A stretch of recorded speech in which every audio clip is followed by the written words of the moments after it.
First, don't fall asleep. This is metaphorically.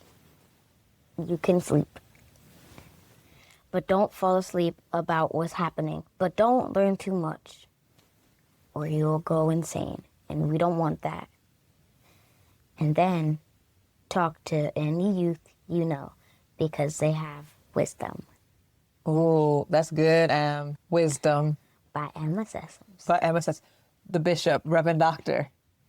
And the church says,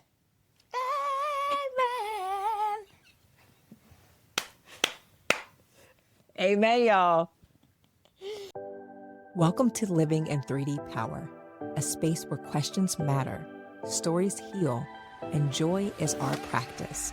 I'm Dr. Amber Sessoms, and each week I sit down with my daughter Emma to talk honestly about life, identity, and the power of wonder. This season, we're guided by a sacred invitation. What would it look like if joy was our strategy, not our reward? Here, we discover truths long buried, discern paths toward freedom, and devote ourselves to living with authenticity and love. Together, across generations, we're learning that joy is not the prize at the finish line. It's the rhythm that carries us forward. Hey, it's me, Emma. Welcome back to Living in 3D Power.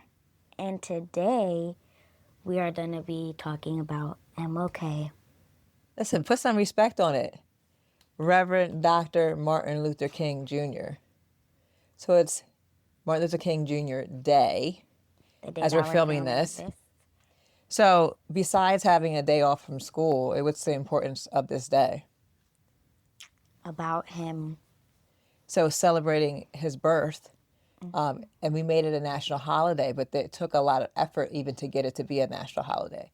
And that's really to honor his legacy and all that he did to fight for justice for all. It sounds really cliche, but that's literally what his work was about. So he was fighting against racism, against militarism, which means that we're going to war for what? For greed, to collect oil, to kill people for what? And also poverty. So these are the things that he fought for. And that was a collective action because there was a universal thread and dignity and belonging through all of that. So we're going to talk about the beloved community. We're going to talk about really what he stood for. But also, this is really key today because this morning I went to the Crispus Attucks Community Center. It used to be a place where I would go with Rita. So y'all might have heard me talking on the podcast before about my forever mentor, Dr. Rita Smith-Waddell, who was a professor at Millersville University. So she taught the African American Studies minor, which I was a minor in that program, but she also was a psychology professor. So that's where I got my psychology background. She really put that love in me. And she would have us volunteer there. So it's grown into the Crispus Attucks Community Center. And every year they have, on Martin Luther King Jr. Day, they have a breakfast. Now, back in the day, we called it a prayer breakfast in the church tradition. But it brings together, 400 to 600 people at Millersville every morning. We get together, we gather together, and they always have a keynote speaker.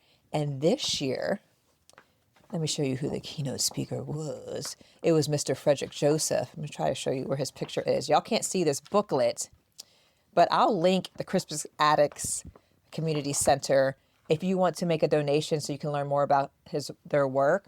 But here is a picture of Mr. Frederick Joseph. So he's a 3-time New York Times and USA Today bestselling author. So he generally does a lot of books for youth, which I think is really important. So it was really great to hear him in conversation today to talk about what it means and a theme of this year's prayer breakfast, because they do a theme every year, is Bending the Arc, our journey toward justice. So I want to talk to you a little bit about that because this Bending the Arc comes from my favorite sermon from Reverend Dr. Martin Luther King Jr., and it was his last Sunday sermon before he was assassinated.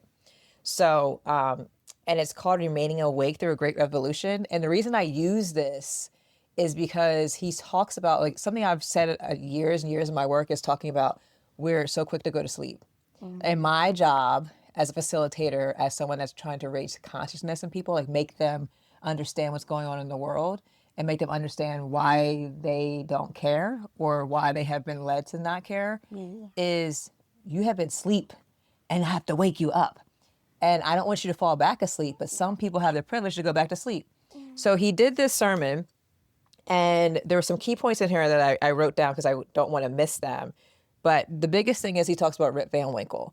And Rip Van Winkle, this whole analogy about he goes up to the mountain, he sleeps for 20 years, he misses the whole American Revolution, wakes up, and we got a whole president. First president in the United States is George Washington. And he's like, what the heck happened in the last 20 years? I slept through the whole thing. And he uses that to show that in times back then when Martin Luther King was fighting, but also currently, there are people that are choosing to stay asleep. So they're not changing their moral compass. They're not changing their heart posture. They're not empathizing with what's going on in the world.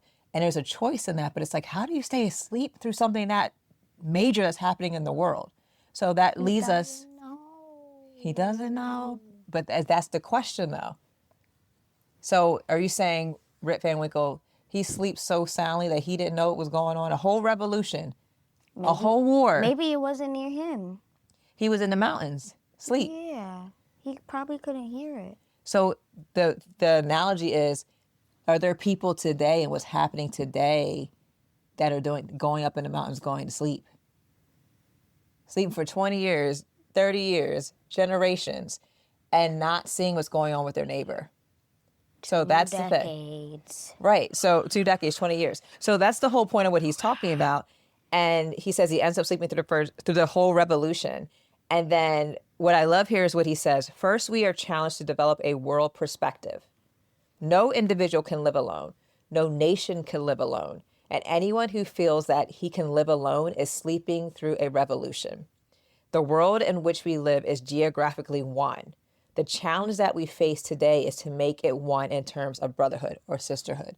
So yes, we have all these different countries, right? Continents, all these things. But what he's saying, we're all one because people say this, it sounds cliche, we're the human race. We're all one. Yes. Which is true in theory, but we can't We're all human. forget the history that has gotten us to this place where we can start making differences and saying, well, because you're brown, you're black, black is bad, white is good, and all these things that we make up.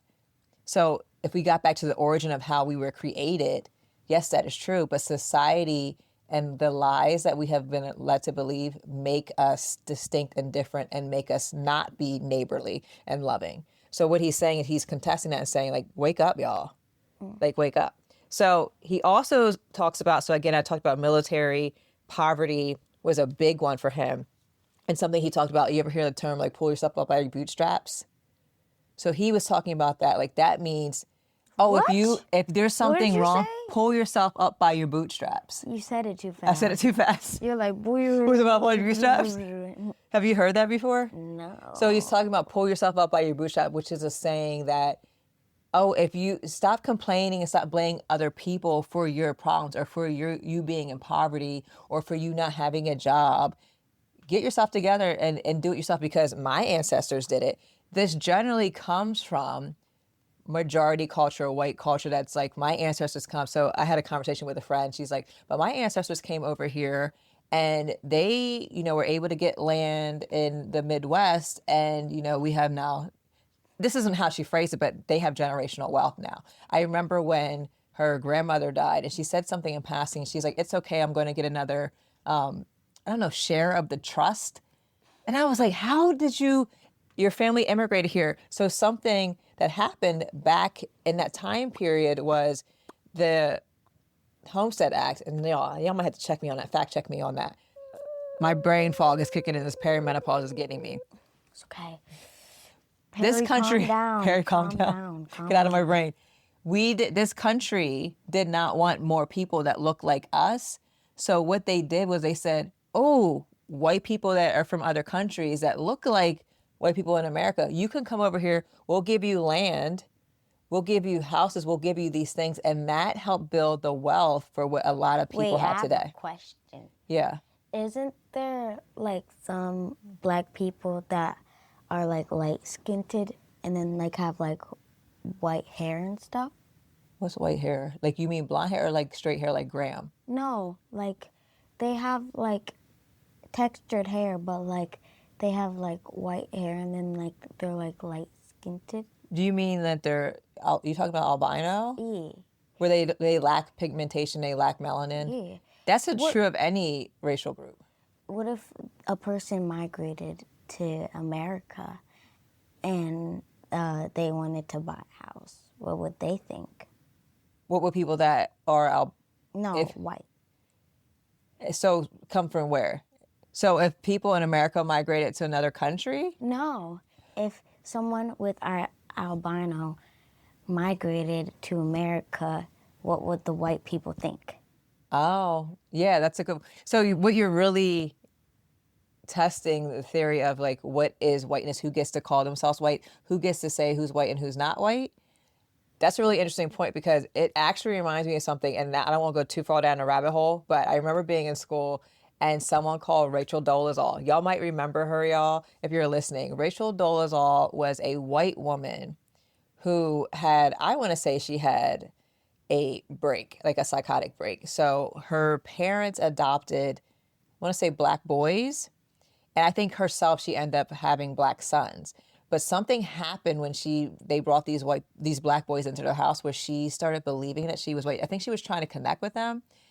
And so what Rachel Dolezal did, she portrayed herself. I think she lived in Seattle, Washington or something like that, where daddy goes out to work. And she would tan her skin and put self-tanner on. And she put this kinky hair in her hair. And then she became black. And so this whole theory and conversation started coming up where they were talking about people that are transgender, and that was starting to be a popular conversation and what's transgender and people not understanding that. And then people started saying, well, she's transracial. If you can pick which gender, you can pick what race you are. And it started this whole conversation. I remember being so upset about it because I was like, she literally tanned her skin and put kinky hair in, and she got the ability to call herself black. Well, that's not true, though. Just because you look like it doesn't mean you are it. Well, what makes you black then? So what makes you black? Your skin color? Yes. If the skin color that you were born in is black, then you are black. So then use grandma as an example. She's Mexican. Well, she's black. She says she's black. So part of it is it's the culture you go up in. So there's something that Nicole Hannah-Jones, that book you have, We Were Born on the Water, we are from the continent of Africa. We don't know what country we come from, probably Western, because that's where they would come and they would steal us and bring us through the Middle Passage on the slave ships and bring us to America.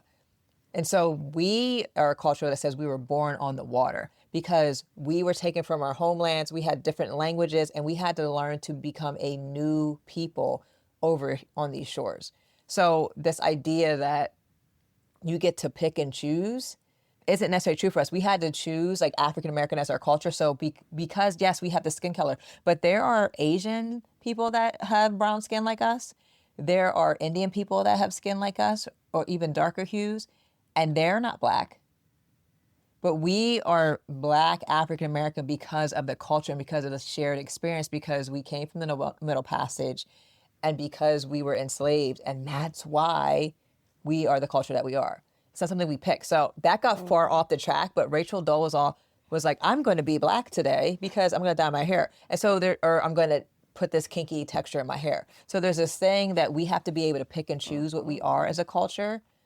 And I had to be able to tell what you are by what you look like. And if I can't tell what you are, then I'm scared.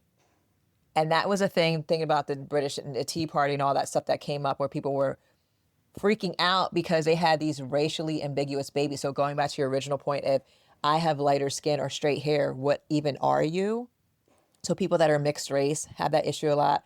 I remember I had a student that one day he came to my office and he was so gleeful and he was so happy because he's like, someone knew that I was black. I remember Avon was so happy because never in his life, and he was a senior or a junior at that time in high school, had ever thought that he was anything but white. And he was so happy that he felt so fully seen because people were like, what even are you? Was he mixed? Mixed, yes. His mom was from Ireland and his dad was black. But he looked more white. but he didn't identify as such. He identified as mixed race, but people never saw that in him. So people that have mixed race or to have different hues, right? Ask. But the question they would ask him was, "What even are you?" Which is really offensive. It's like, that's not the right way to ask. right. Do it nice. Here's an example. Hi there. Not trying to be rude or anything, but got a brain fart. That happens. Happens to me a lot at this age. But what is your race? What is your race? That could be a loaded question. So we talked about this. I had a meeting, and there's something called the U.S. Census. So every 10 years, they come around and they want you to check off what your racial category is. And usually every 10 years or so, they change the racial categories. So that's one of the ways that we can check so that people get the proper funding so we know who lives in the area. We provide them resources. Sometimes if you do like online stuff, they ask that. But what if you're multiple things? That was the question that was raising concern because people have mixed race kids. And then so what some people are doing. Mexican and black. What if you're black and Indian? What if you're Asian and Indian? What if you're Asian and black? What if you're all of the things? What if you're all the things? And why do you have to pick? So one is, yes, you can get funding, but two, it's like we have to put people in a category. Yes. We have to be able to tell what you are. And who gets to decide like that? A big section of. Sometimes they do. I know when I do surveys, I try to make it more equitable and inclusive in saying that they can pick from the list so people can self-identify what they want to identify. But a lot of those censuses and stuff, it makes you choose and puts you in a box. And a lot of people don't want to choose. So they either will check nothing or I've heard people check everything. And so that messes up the data. But it's frustrating because they're like, why are you asking me? Sometimes you can't pick everything. So I usually just pick black. Yes. And here's the thing. What the question, yes, it seems like it's like, oh, you can pick whatever you want. What it really comes down to is that society is getting to pick what you are based on what you look like, which society says. So we could say, yes, we have Mexican ancestry. We could say, I'm black and Hispanic, and because that's what you can check on the census. But ain't nobody looking at us. I'm Irish because we have like Irish in our blood. But ain't nobody looking at us and saying, Filipino. Right. Nobody looking at you saying, girl. You're not Filipino. You're not Asian. Right. I don't know how we got so far off down the rabbit hole, Emma. But you brought up a good point about like who gets to pick. And one of the questions that I was talking about today is when I speak to people, who am I talking to? And who am I centering in the conversation? Like whose voice am I amplifying, whose lived experience? And what I'm always trying to do is amplify people that are usually silenced and not heard.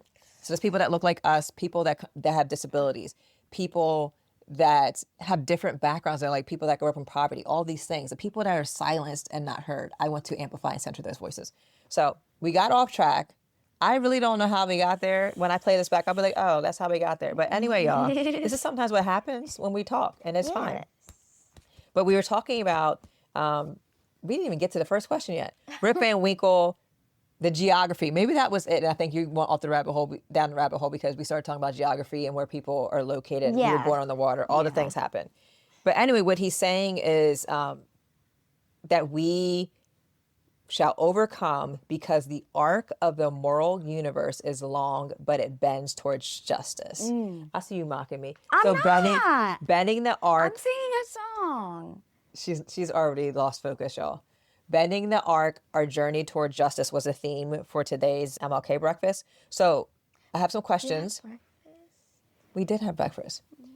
The question I want to ask you related to the theme and what I have been thinking about and contemplating, I want you to help me unpack this, is what do you think it means to be awake to what's happening in the world? So think about remaining awake through a great revolution, Rip Van Winkle, Martin Luther King Jr. What do you think it means to be awake to what's happening in the world right now? Knowing what's happening, taking part of what's happening, and acting on what's happening. Ooh, so 3 steps. Okay, so can you break those down for me? First step, knowing. Knowing. What do you have to do there? You gotta know what's happening, but like don't get too into it that you're just like, oh my gosh. And then the So second, wait, let's pause that one. So knowing and saying don't get too into it. So another thing that I often will afraid of saying, leading into despair, that we get so worked up. So now there's something even on our phones, if you're on social media, which you're not, but on social media, it will, there's a new filter that you can do. So you're not constantly being bombarded with all of the things that are happening and where all the traumatic things, because it can be overloaded to us and it can lead to despair. So what you're saying is like you need to have knowledge, right? but not too much that you're not like, oh my gosh, the world's ending tomorrow. And that will lead us to despair, and then we lose hope. Okay, that makes sense. You have to have knowledge so that you know. And then what's the next step?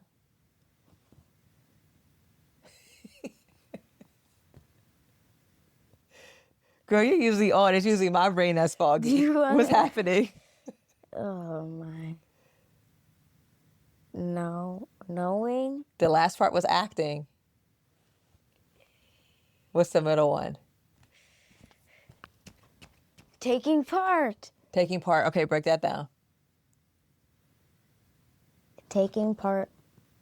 Wait, it's kind of like acting though. Okay. So you're kind of like talking about the 3D Power Tools framework a little bit. So that you first have to break down like what's the truth, what's the lie, you got to know for yourself. So get that knowledge. The second part of that framework is discernment. So really looking at what are your values, what do you believe in, and working towards that. So what do we need to filter the truth into? We filter it through the truth of our values. So for Reverend Dr. Martin Luther King, that was love and developing the beloved community. I still don't remember. It's okay. But you're talking about knowledge, and then knowledge is helping you to move to actions. And something I said today, we had a post talk, and what I said is we think so much of the work is learning.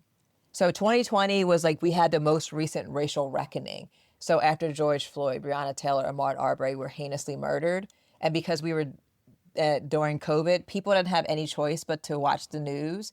So they, for the first time, particularly white people and people across the globe, were like, oh my gosh, racism in America is a problem. It's bad. We need to do something about it. And people globally came together to protest what was happening and saying Black Lives Matter and let's do better. Yeah, it's bad in America. Yeah, but it's global, and it, you know, and we just really, American society really made it work for them, and they abused Black bodies for capitalism and for power and wealth. And that was a distinction. But at any rate, so, and thinking about, see now we are both having like brain fart issues here. I don't know what's going on. Puberty. Not puberty, perimenopause. But so, and thinking about this shift and going from knowing and learning. So 2020 was like, please teach me all the ways. And rarely people got to action. And what you still see today is that rarely people are getting to action. So that's your last phase saying, what do you have to do to act? So you learned the thing. You learned what was right and Hey, wrong. wait, I'm trying to remember the second one. It's okay. Move to the third one. Yeah. Move to action. So what's action? Action.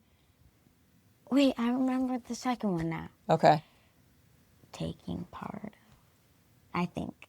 That's what you said before, taking part. So what does that mean? Let's just say that. Okay. So what does that mean? That means like doing stuff that is good for society and like the earth and stuff. Yeah. Yeah. And so what would act be, that last part? It would be, acting would be like if you see something unjust happening like racism, you stick up for the person. So I think there's twofold things. So, and this is what we talk about in the work, is like you can be proactive and you can be reactive. So you're talking about, Yes, we learned about that in Leader Me, proactive. so teach the people. Being proactive is like doing the right thing, kind of, and like doing what you're supposed to do. Okay. And then being reactive is like overreacting and like getting upset and stuff, I think. Reactive? Yeah, so reactive is like so this is George Floyd, Breonna Taylor, and Martin Arbery. This is 2020. Reactive is like, oh my gosh, the world is on fire. Like, we look bad as Americans. We have to do something. I don't want to be known as a racist person or a racist organization, so we're going to put out a statement to show that we have solidarity with Black people. But what is all the work you did leading up to that? So a lot of these organizations put out statements, and the organization I was working out for at the time put out a statement. And you know what the statement had to do with? It had to do with the night that Martin Luther King Jr. was assassinated.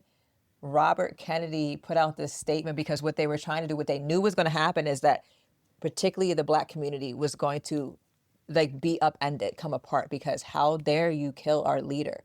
And so there was rioting that happened. People were burning, but they were so upset that that happened. So he released a statement being like, you know, be peaceful and like nonviolent, like he wanted. So here's the statement that I had at the organization I was working at. The superintendent put out a statement quoting Robert Kennedy on the night that Reverend Dr. Martin Luther King Jr. was assassinated. And when I tell you, I was upset at that statement because I was like, how dare you put out that statement in this moment?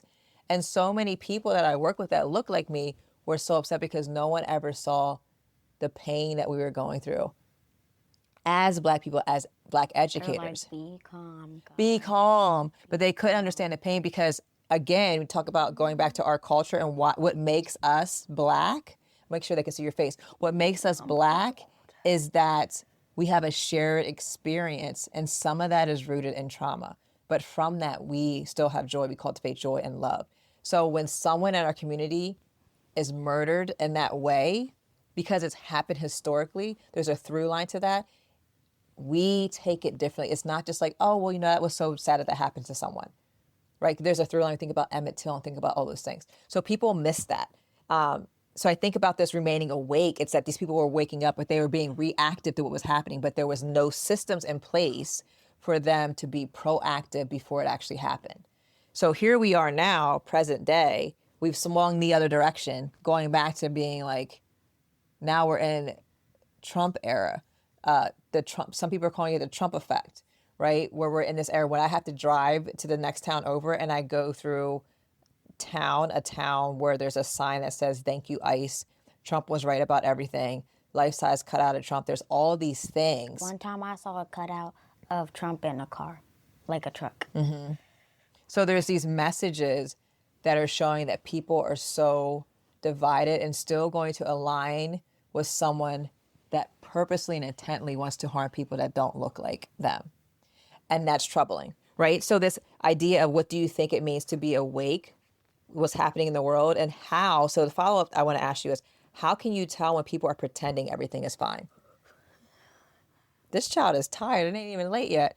So how can you tell when people are pretending everything is fine in the world?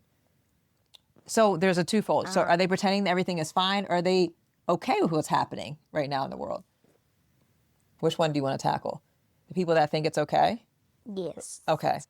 So how can you tell, like, how do you respond to that when people think this is fine? Have you ever experienced that? No. Okay. What do you think about that? People that they think this is fine, what people are doing? I don't think that's fine. How does that make you feel? Not good. Does it concern you? Like if it's an Yes. adult, or say one of your friends is like, I think it's great to get these, I don't even know what they call them, like people that immigrate here, what are they calling it? Illegals. I think it's great that they're getting rid of them. They shouldn't be here because they came here illegally. How would that make you feel if that was your best friend?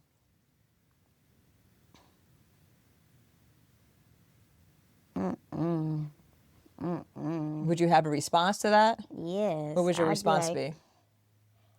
I don't think that's okay because they're taking away innocent people who did nothing, taken away for no reason. The reason is because they came here illegally and they needed to go through the correct process, Emma. They're illegal. This is America. There's a process.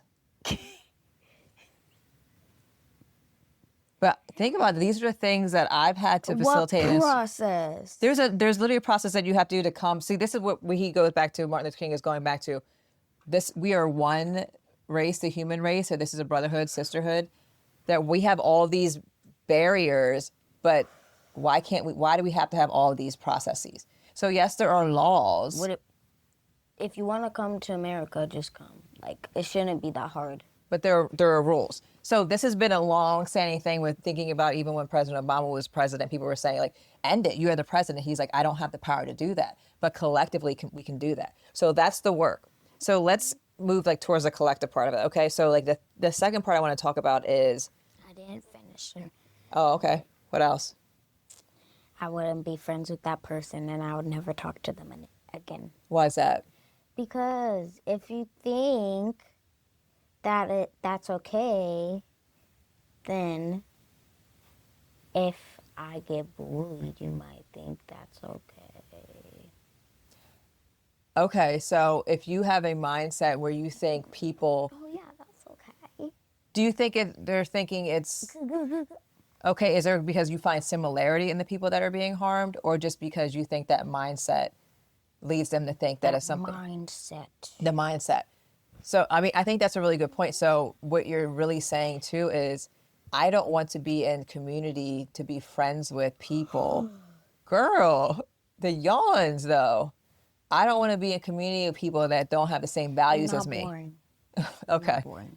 What you're saying is I don't want to be in community with people that don't have the same values as me. I don't want to be friends with you. I don't want to be in my circle. So that came out of 2020. You could see a lot of people blocking people saying, I don't want to be friends with you. That's happening now with the current administration. People are saying, I don't want to be friends with you.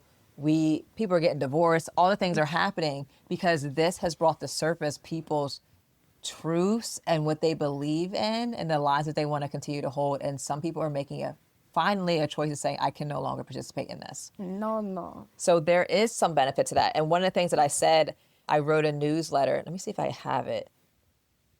I don't think I put it on here. But one of the things that Pastor Trey talked about on Sunday was talking about empire. He was talking about ICE, but he talked about empire. When I think about empire, would be this current administration that is trying to take dominion and just do whatever they want to whomever they feel is different. And empire has been something to try to destroy the beloved community. We'll talk about empire being this administration. So you want to come in and just rule and do whatever you want to do. But empire, the administration, has also been a way to reveal who is truly a part of the beloved community. And what that is, Reverend Dr. Bernice King is Dr. King's daughter. She runs the King Center in Atlanta. Jojo and I actually got to walk through that and see where they have Reverend Dr. King and his wife, Coretta Scott King's statue in the spring, maybe. Yes, hopefully. But we got to see actually where they are buried, and it's a beautiful, beautiful area. And what she says about the beloved community is it's a global vision in which all people can share in the wealth of the earth. So remember, like he talks about poverty. That is one of the sins of this nation. Like, why are people starving for food? Why are kids going to bed hungry? In the beloved community, poverty, hunger, and homelessness will not be tolerated because international standards of human decency will not allow it. So we're talking about dignity. That's something that you value deeply and that really harmed you. Like when you were just with Uncle Mel and Aunt Misa and you wanted to give that man all your money or a lot of your money. And they were like, your daughter's trying to roll down a car window. I mean, I said that's one of her values. And that's one of the things that really is a pain point for her, which she doesn't like to see people that are struggling. Get a snack. Right. So what I think is what you see is people, regardless of circumstance, their basic fundamental human right is dignity. And so that's what he was talking about. And also what they talk about beloved community is interpersonal, group, or international conflict. So we're not saying beloved, oh my gosh, we're never going to have issues. We're never going to disagree. She's saying we can work through the disagreement and unity and love because the foundation of that is love. So the question I want to ask you is, when people say they care about fairness or kindness, but their actions don't match, how does that feel to you? So fairness and kindness are two of your values. So when people say that, but their actions don't line up, how does that feel? You're lying. Ooh, and we know that you don't like lying. What do you do with that? You need to fix your actions. Fix your actions? But what do you do when you come across them? People like they say they care about this thing. Oh, I care about you, or I care about world hunger, but their actions don't line up with it. So thinking about the administration, thinking about maybe at school, how do you make sense out of that? At school? Well, if you don't see it at school, but in the world where you see like, oh, this is America, the wealthiest country in the world. You know, you talk about this during all the money that we spend on football games. And you're like, we could use that money to solve world hunger. How do you, as an 11-year-old who cares so deeply about people being dehumanized and going to bed hungry, how do you process that when we have so much money, but we would rather spend it on this instead of focusing on helping people? I don't even know why money's a thing. You don't know why money's a thing. Why do you think money's a thing? I really don't know. Well, money there's power that's attached to money in this country. Gold. Yeah, you think about the gold, right? But like capitalism is really built on this idea of the more money I have, the more power I have, and the more power I have, I can manipulate and control things in my favor. So wealth is attached to empire, is attached to I can control There's things. people who have billions and millions of dollars, but they just use it to buy fancy stuff. Yeah. And that's frustrating. So, and that goes back to Reverend Dr. Martin Luther King and how he's like, that was some of the things that he said back in the 60s. He's like, there's so much wealth, and yet we're spending it on war. We could use that money that we're spending on nukes and bombs to feed children. And if we're a country that says we're the greatest country in the land and we think that we can help other people with our Christian beliefs and go into other countries, stealing other countries, going in and saying, we're going to impose our beliefs on you, but we can't even take care of people who are starving. Are we really saying and doing what we say we're about? So I think that's the thing. And that's what really shows up for me in the work that I do. One of the questions I ask people is, what are their values? So we did that values exercise. And then, are you really showing those values in your work? Yes. And if you're not, but say your school district, kindness is a big one. But say if your principal is not kind, then how are you exemplifying kindness? Like, you're not living up to the values, and that's a problem. We literally have a shirt. Be kind. Be kind. Yeah. But that can't just be a saying. It has to be an action. Going back to your earlier point, you have to act. So I think that's key. So let's see if this question fits in here too. Let's see. Well, here's something that comes up for me. So do you think it's okay to feel disappointed when people don't live up to what they say they believe in? Yes. Are you disappointed, or there's another feeling that you have? It's okay to be disappointed or sad or angry.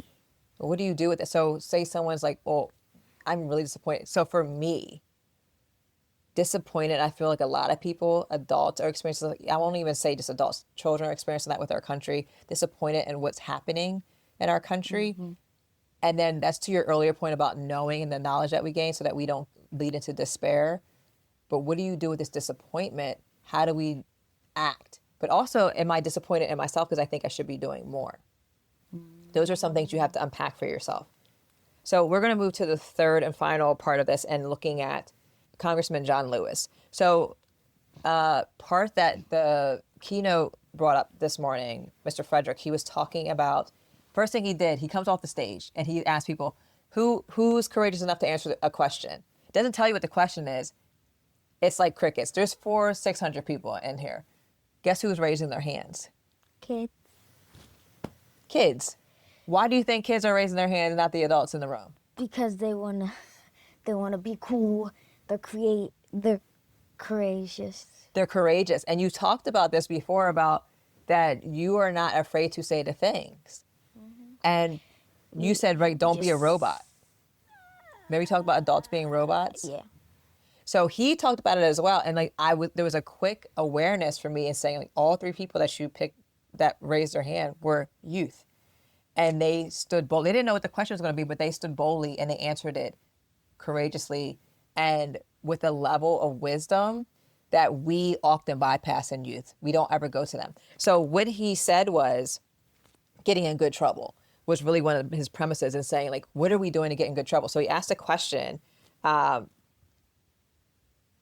what's the first time you made good trouble that you can think of in your life? And it gave people pause. And if they couldn't think of it, then he's like, oh, that's a problem if you can't think of when you made good trouble. And do you know where that good trouble comes from? That concept, that phrase? No. Okay, so Congressman John Lewis, he talked about, I want to say he talked about during Selma, so during Voting Rights Act, when they were really campaigning and protesting and saying we as Black people should have the right to vote. And one of the things that he wrote, he died of cancer, but he wrote an article that wasn't supposed to be posted until he died. And I would say the New York Times, but some of the quotes he said in there is, speak up, speak out, get in the way, get in good trouble, necessary trouble, and help redeem the soul of America. I think the article was titled Redeem the Soul of Our Nation. And he also said, when you see something that is not right, you must say something. You must do something. Democracy is not a state, it is an act. So you talked about action. And each generation must do its part to help build what we called the beloved community, a nation and world society at peace with itself. So that's what he's calling us to do. So Mr. Frederick asked the question today, what's the first time you made good trouble? So thinking about that, did you speak up to someone? Did you do something even though it was scary? So thinking about, in your 11 years of life, what's the first time you got in good trouble? First grade. Not first grade. So what are you in first grade? 6? Yeah. Okay. 6. So how'd you get in good trouble at 6 years old? We talked about it on the podcast before. This boy was being racist to me, and I told the teacher, and then we talked with him and his parents. And I think what's key is that what you were naming, like you're unapologetically naming that he was being racist. And I think a lot of people be like, but he was only 6, he can't possibly be racist. But the thing is, one, you're learning that from somewhere. And if you have a definition of what racism is and thinking about, yes, we can go down that rabbit hole and split hairs, but if you innately believe that the hue of our skin makes us innately inferior, that is a problem. So him looking at the hue of your skin and being like, ew, right, is a problem. He didn't say ew. Well, he didn't say ew, but he called you darky. Yeah. Yeah. And I think for you, getting in good trouble I was like, at 6, you. and I think the healing also for me was, that was part of my experience growing up in a similar community out here, is that my skin color was, I was called darky and all the things, and see full circle for you. But your response was vastly different than mine. And there's liberation in that, because you were like, requesting a meeting. Excuse me, I have beautiful brown skin, I have beautiful hair. And I think that was a healing for me. So I think for you, getting in good trouble at 6, and I can even go back to preschool when it happened to your friend where they didn't want to touch her hand because she was Black. And you had a problem with that. It's the consciousness that you have at such a young age to recognize that that is a lie that you're not going to buy into. And not only not buy into. I bet that kid had dirtier hands than her. And right, but that's beside, like, when I'm thinking about, like, the point of, like, saying, like, we're not dirty. Yes, like, this is we're not melanin. dirty. Yes. But the overall point, good trouble. This is our color. Right. So good trouble to me is not just an action, is also a shift in mindset that we don't ever believe the lie society tries to tell us, that we are inferior. So my job is to make sure that I instill that in you. And so part of the thing that we talked about today, when I was talking earlier with the group, was we as adults think that we have to play the game. Right? We talk about this being, like, not being a robot. Yeah. You are bold enough to be like, what game? I don't even know nothing about that game. And I don't want. We call it as adults, like, being professional. You told me when I say my doctor voice, when I do all that. Yes, you're like. But you don't have that. Yeah. And so my goal and what my hope and prayer is that you don't learn it, so that you don't have to unlearn it like we are unlearning it. And the quickest way that adults can unlearn that is to be close proximity to youth, which is why I love talking to you, because you keep me authentic. You reclaimed that girl in me that was bold and outgoing and self-assured before the world told I'm me not to never be. gonna change because when I look in my future, I want to do like fun jobs that I actually like. Yeah. And I think because you're getting closer to what makes you come alive, what your values are, there's going to be a clearer path for you. So that you're not trying to figure out and wonder what it is. Dancing and singing. Yeah, and I think that's also what came up today. Someone asked a question to the author, and that's kind of what his response was, thinking about, he didn't necessarily say reclaiming youth, but thinking about to what you've always loved. There's a core part, a root part of something that you always love. It might not be for him, it's writing, but it could show up in another medium or another aspect. So if you're creative, so what the root of it is that you love is that your thing is like really helping people. I see that in you innately. For me, what makes me come alive most when that spark comes out of people's heads where they're like, oh my God, I'm thinking back to my childhood or thinking back to that thing. And I realize that the truth of the story of who I am. Those are the things that make me come alive. So I think for me, I'm gonna answer the question for myself is like the thing about kids. And I remember after the keynote, people were in the background saying when he asked that question, I was thinking of your response, Amber, because they know me in the community to be one that's going to walk in truth and call people in. They know you to be that person. So for me, I can remember being really young like you and thinking how I did that in my own family, right? Doing that with my own mother who was in and out of my life and how I had to speak truth to what I was experiencing. Those are the kind of ways that we can disrupt and be courageous. But also staying awake. So going back to Reverend King again, so maybe staying awake isn't about learning something new. I think about, okay, I'm not learning something. I'm trying to remember who I was before the world told me what I shouldn't be. You are representing that day in and day out. So I think that is what I want to leave us with and thinking about what I think I asked you last week or the week before. It's like kids are going to tell the truth. So the more we lean and be in community with youth and really honor the wisdom that you have, we are unlearning something. I remember leading a group and we did a storytelling exercise, and the adults, when we got back to the room to unpack it, she said, we need to have the same level of courage these kids had to tell the truth. How old were they? High school. And these teachers were like, Those are kids to you? yes, they're kids. All right. Legally, yes, they're still kids.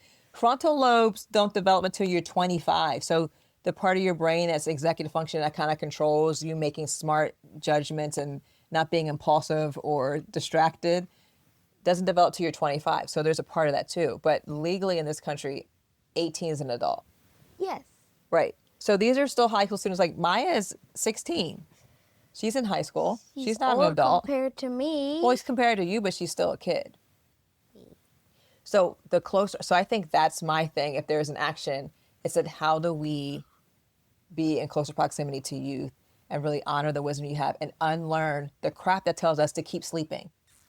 So what do you think from our conversation today, thinking about Reverend Dr. Martin Luther King Jr. Day, Rip Van Winkle remaining awake, thinking about the beloved community, and thinking about good trouble?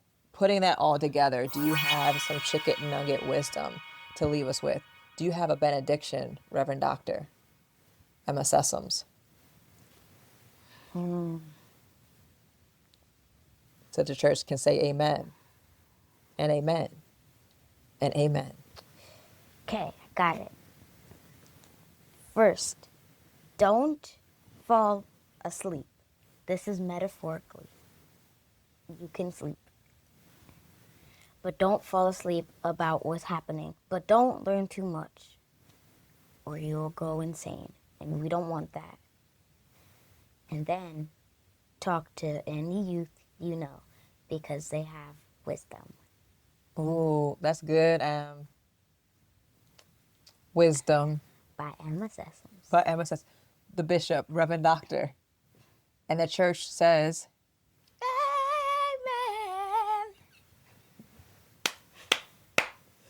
amen. Amen, y'all. We'll see you next week. And let the church say, amen. Are you making up a song? No, it's a real song. I have to find a song. I don't know that song. That's a amen. I don't think you're getting it quite right, but I'm with you. Amen. I'm so glad you joined me and Mommy for this episode of Living in 3D Power. I hope you like it. Now do me a favor before you leave. Subscribe to our Substack and make sure you subscribe to wherever you listen to podcasts too. And hey, do me another favor. Share this episode with a friend or family member. If something we said made you laugh, made you smile, or it might mean something to them, just send it away. Okay, one more favor. That's a lot of favors, I know.